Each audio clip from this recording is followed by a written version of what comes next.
तो जय हिंद दोस्तों, आज हम जानेंगे कोवैलेंट बॉन्ड यानी क्या होता है। तो कोवैलेंट बॉन्ड जब हम कहते हैं तो वहां पे इलेक्ट्रॉन की शेयरिंग होती है। एक छोटा सा एग्जांपल मैं लेता हूं। यहां पे मान के चलो कि दो दोस्त है, ठीक है। अब दोनों के दोनों दोस्त जो है वो भूखे हैं, भूखे यानी हम कहेंगे अनस्टेबल है। अब वो किसी एक नाश्ता वाले के गाड़ी पे जाते हैं और वहां पे उनको दिखता है समोसा। वो जैसे ही समोसे वाले को पूछते हैं कि भैया समोसा कैसा दिया, तो उसने कहा कि ये 2 रुपए का जो है एक समोसा आपको मिलेगा। अब दो फ्रेंड है और हर एक के पास 1-1 रुपया है। तो एक ने कहा कि यार 1 रुपया ले लीजिए और मुझे जो समोसा दे दीजिए। तो उसने कहा यार 1 रुपए में समोसा नहीं आता, 2 रुपए में आता है, 2 रुपए का एक समोसा है। तो दोनों को जो है वो बहुत भूख लगी कि वो अनस्टेबल थे, यानी हम उसे कहेंगे अनस्टेबल है। अब वो क्या करेंगे, आप भी सोचिए कि वो उनको ये समोसा तो खाना है। वो जैसे ही समोसा खाएंगे दोनों तो स्टेबल हो जाएंगे, थोड़ी सी पेट की जो भूख है वो कम हो जाएंगी, तो स्टेबल हो जाएंगे। अब इस कंडीशन में उनके पास हर एक के पास 1-1 रुपया है, समोसा 2 रुपए का है। तो वो कहेंगे कि यार 1 रुपया तेरा दे दे, 1 रुपया मेरा, ऐसे मिलके 2 रुपए हो जाएंगे और 2 रुपए का हमसे एक समोसा लेंगे और दोनों मिलके आधा आधा जो है वो खा लेंगे। तेरी तू भी स्टेबल, मैं भी स्टेबल। तो यही होता है दोस्तों कोवैलेंट बॉन्डिंग में। जब हम एलिमेंट्स की बात करते हैं तो देखिए एलिमेंट्स का ये एटॉमिक नंबर यहां पे मैंने लिखा है 1 2 3 4 5 6 10 और यहां पे लिखा है 12 तक। अब इसका मतलब क्या है, अगर मान के चलो ये 16 वाला हमने ले लिया या फिर सोडियम को ले लिया मैंने, Na कितना है, सोडियम 11, तो इसका मीनिंग है कि इसके पास 11 इलेक्ट्रॉन जो है वो मौजूद होते हैं, ठीक है। वही अगर मैं हेलियम की अगर हाइड्रोजन की अगर बात करता हूं तो हाइड्रोजन का एटॉमिक नंबर 1 है, तो इसका मतलब है इसके पास 1 इलेक्ट्रॉन है। हीलियम के पास 2 इलेक्ट्रॉन है, लिथियम के पास 3 इलेक्ट्रॉन है। और हम इलेक्ट्रॉनिक कॉन्फ़िगरेशन जब लिखते हैं, मान के चलो ये हमने इलेक्ट्रॉनिक कॉन्फ़िगरेशन ले लिया ऑक्सीजन का कितना हो गया 2 और 6। इसका मतलब है कि पहला जो शेल है इसमें 2 इलेक्ट्रॉन है और दूसरा जो शेल है इसमें ऑक्सीजन के जो है वो 6 इलेक्ट्रॉन है, ठीक है। 1 2 3 4 5 6, तो ये 6 इलेक्ट्रॉन है।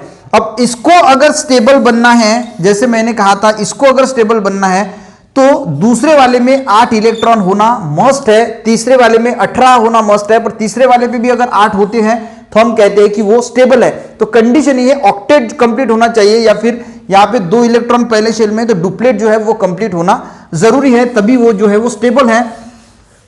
अब देखते हैं हीलियम, तो इसमें इसका डुप्लेट कंप्लीट है, इसीलिए ये स्टेबल होने की वजह से ये रिएक्शन में पार्ट नहीं लेता। उसी तरह नियॉन स्टेबल है, ऑर्गन जो है वो स्टेबल है, तो ये रिएक्शन में पार्ट नहीं लेते। अब जो कोवैलेंट बॉन्ड हम जब कहते हैं कोवैलेंट बॉन्ड, तो कोवैलेंट बॉन्ड जो होता है वो बनता है दोस्तों शेयरिंग ऑफ इलेक्ट्रॉन से। आयोनिक बॉन्ड हमने कल देखा था, तो आयोनिक बॉन्ड किससे बना था, ट्रांसफर ऑफ इलेक्ट्रॉन। तो एक एलिमेंट दूसरे एलिमेंट को अपना इलेक्ट्रॉन जो है वो ट्रांसफर कर देता है, तो उसे हम आयोनिक बॉन्ड कहते हैं। और कोवैलेंट बॉन्ड में क्या होता है, शेयरिंग ऑफ इलेक्ट्रॉन। तो ये क्या करते हैं, इलेक्ट्रॉन का शेयरिंग करते हैं। अब एग्जांपल अगर मैं लूंगा तो आपको अच्छी तरीके से जो है वो समझ में आ जाएगा। देखिए अब यहां पे है हाइड्रोजन, ये मैंने निकाला हाइड्रोजन। अब इसके हाइड्रोजन में, ये हाइड्रोजन है, इस शेल में 1 इलेक्ट्रॉन है, ठीक है। इसके पास 1 ही इलेक्ट्रॉन है, ये मैंने दिखाया। अब इसके पास अगर 2 इलेक्ट्रॉन है, डुप्लेट अगर इसका कंप्लीट हो जाता है तो ये स्टेबल हो जाएगा। ये दूसरा हाइड्रोजन है जिसके पास 1 इलेक्ट्रॉन है और ये इलेक्ट्रॉन इसके पास है, तो दोनों के पास 1-1 इलेक्ट्रॉन है। और कंडीशन ये है कि अगर 2 इलेक्ट्रॉन भी अगर आउटर मोस्ट शेल में है तो ये जो है वो स्टेबल हो जाएंगे। तो ये क्या करते हैं, देखिए ये दोनों क्या करेंगे, 1 इलेक्ट्रॉन रहेगा इसका और 1 इलेक्ट्रॉन रहेगा इस हाइड्रोजन का। तो अब इसका अगर हम देखेंगे तो इसका भी डुप्लेट कंप्लीट हो गया, यानी 2 इलेक्ट्रॉन है, और इसका भी डुप्लेट जो है वो कंप्लीट हो गया, 2 इलेक्ट्रॉन है। तो ये हो गया स्टेबल, ये दोनों बनते हैं और यहां पे H2 जो है वो फॉर्म होता है। एक कंडीशन यहां पे कोवैलेंट बॉन्ड जब बनता है तो शेयरिंग ऑफ इलेक्ट्रॉन और non metal plus non metal की रिएक्शन यहां पे होती है, यानी non metal plus non metal. जब आयोनिक बॉन्ड हमने सीखा था तो यहां पे मेटल प्लस नॉन मेटल की रिएक्शन होती है, और कोवैलेंट बॉन्डिंग में non metal plus non metal की जो है वो रिएक्शन होती है। तो इस प्रकार ये शेयरिंग करते हैं। अब यहां पे कितने इलेक्ट्रॉन शेयर हुए, दोनों ने 1-1 इलेक्ट्रॉन शेयर किया, तो इसको ही हम सिंगल कोवैलेंट बॉन्ड जो है वो भी कहते हैं। तो सिंगल कोवैलेंट बॉन्ड में क्या होता है, सिंगल इलेक्ट्रॉन जो है वो शेयर होता है। दूसरा मैं यहां पे एक एग्जांपल लेता हूं जिस डबल कोवैलेंट बॉन्ड, और अच्छी तरीके से आपको फिर से समझ में आएगा। ये मैंने निकाला ऑक्सीजन, ठीक है। यहां पे है 2 इलेक्ट्रॉन और इसके आउटर मोस्ट ऑर्बिट में कितने हैं, ऑक्सीजन के 6 इलेक्ट्रॉन, यानी इसका इलेक्ट्रॉनिक कॉन्फ़िगरेशन है 2 6, 2 3 4 5 6 हो गया। यहां पे मैं दूसरा निकालता हूं एक, और ये हो गया 1 2 3 4 5 और 6। अब देखिए इसके आउटर मोस्ट ऑर्बिट में 6 है, स्टेबल होने के लिए इसको 8 इलेक्ट्रॉन की जो है वो जरूरत है। अब ये क्या करते हैं, दोनों ऑक्सीजन जो है वो शेयरिंग कर लेते हैं। अब शेयरिंग किस प्रकार करते हैं देखिए, अब इसको जो है वो 6 है ना, तो ये अपने 2 इलेक्ट्रॉन शेयर करेगा, ये वाला और ये वाला अपने 2 इलेक्ट्रॉन शेयर करेगा, ठीक है। इसके ये हो गए 2। अब देखिए ये हो गए 4, 1 2 3 4, 1 2 3 4, यानी इसके पास कितने थे 6, तो 1 2 3 4 5 6, ये हो गए इसके 2 इलेक्ट्रॉन इसने शेयर किए, और 1 2 3 4 5 6 इसने 2 इलेक्ट्रॉन शेयर करके, तो इसका जो है वो आउटर मोस्ट ऑर्बिट में अब कितने हो गए 1 2 3 4 5 6 7 8, तो इसका भी आउटर मोस्ट ऑर्बिट जो शेल है, वैलेंस शेल है, वो 8 का कंप्लीट हो गया, यानी ये भी स्टेबल हो गया और ये भी स्टेबल हो गया, और यहाँ पे फॉर्म हो गया O2।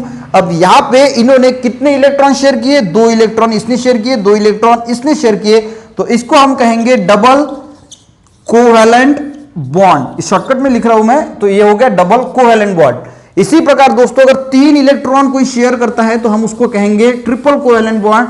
तो यहां पे मैं नाइट्रोजन का एग्जांपल ले लेता हूं।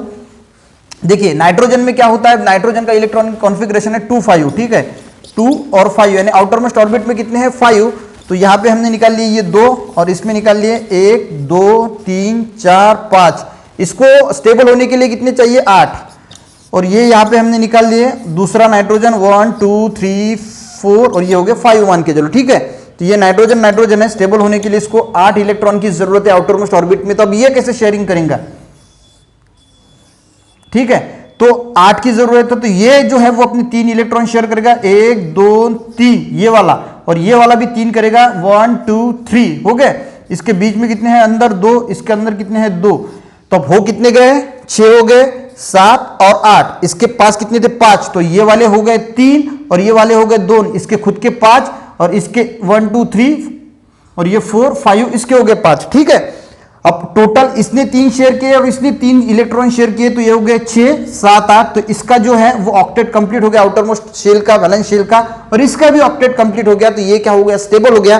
और यहाँ पे क्या फॉर्म होता है N2, तो यहाँ पे हर एक ने कितने इलेक्ट्रॉन शेयर किए 3, तो हम इसको कहेंगे ट्रिपल कोवैलेंट बॉन्ड, जहां पे एक इलेक्ट्रॉन शेयर होता है, जैसे हाइड्रोजन है तो हम सिंगल कोवैलेंट बॉन्ड, O2 की कंडीशन में हमने देखा कि 2 इलेक्ट्रॉन शेयर हुए तो डबल कोवैलेंट बॉन्ड, और 3 हो गए तो ट्रिपल कोवैलेंट बॉन्ड। अब ऐसा नहीं है दोस्तों कि ये सेम ही जो है वो एलिमेंट्स में शेयरिंग होता है, डिफरेंट एलिमेंट में भी शेयरिंग होता है, जो जैसे हमने देखा है CH4 यानी मीथेन। अब इसमें क्या होता है देखिए, मीथेन का फॉर्मूला है CH4, ठीक है। अब इसमें होता क्या है देखिए, ये हो गया कार्बन का, अब कार्बन का इलेक्ट्रॉनिक कॉन्फ़िगरेशन है 2 4, ठीक है।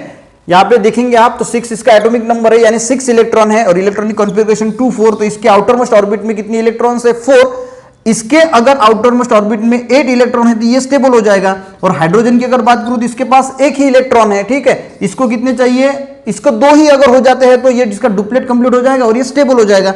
तो ये कार्बन 1 2 3 4, और यहां पे मैं लेता हूं ये हाइड्रोजन। अब ये हाइड्रोजन क्या करता है, यहां से इस इलेक्ट्रॉन के साथ कॉम्बिनेशन कर लेता है, और ये जो है ये आ जाता है इस तरह, देखिए मैं यहां पे दूसरा डायग्राम जो है वो निकाल रहा हूं। तो ये जो हाइड्रोजन है, मान के चले कि इसने इसके साथ यहां पे शेयरिंग कर दिया ये हाइड्रोजन, तो इसका डुप्लेट यहां पे कंप्लीट हो गया, ठीक है। एक हाइड्रोजन है, ये अभी हाइड्रोजन जो है वो स्टेबल हो गया क्योंकि इसने 1 इलेक्ट्रॉन के साथ शेयरिंग कर ली।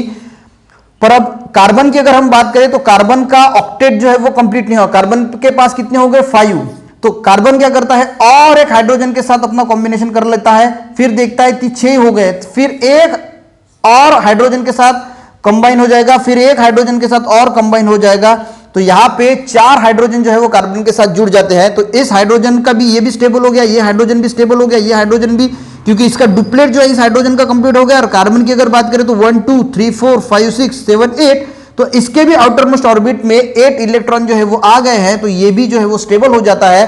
तो यहां से बनता है CH4, तो इसमें कौन सी बॉन्डिंग है, तो कोवैलेंट बॉन्डिंग है। उसी प्रकार दोस्तों HCl में भी जो है वो भी जो है वो कोवैलेंट बॉन्डिंग बनती है, तो वो आप कमेंट कर में यानी घर पे निकाल के देख लीजिए कि किस प्रकार वो HCl में बनेंगी। एक जो है वो हाइड्रोजन शेयर करता है, और जो है वो Cl जो है वो भी अपना 1 इलेक्ट्रॉन शेयर करता है, और इसका भी डुप्लेट कंप्लीट हो जाता है, और इसका ऑक्टेट जो है वो भी यहाँ पे कंप्लीट होता है। तो ये बात है दोस्तों कोवैलेंट बॉन्डिंग में, जब नॉन मेटल जो है उनका कॉम्बिनेशन होता है। और sharing of electron, covalent bonding में शेयरिंग ऑफ इलेक्ट्रॉन होता है, आयोनिक बॉन्ड में ट्रांसफर ऑफ इलेक्ट्रॉन होता है। तो आशा करता हूं दोस्तों कि कोवैलेंट बॉन्डिंग जो है वो आपको समझ में आ गया होगा। मिलते हैं नेक्स्ट वीडियो में, तब तक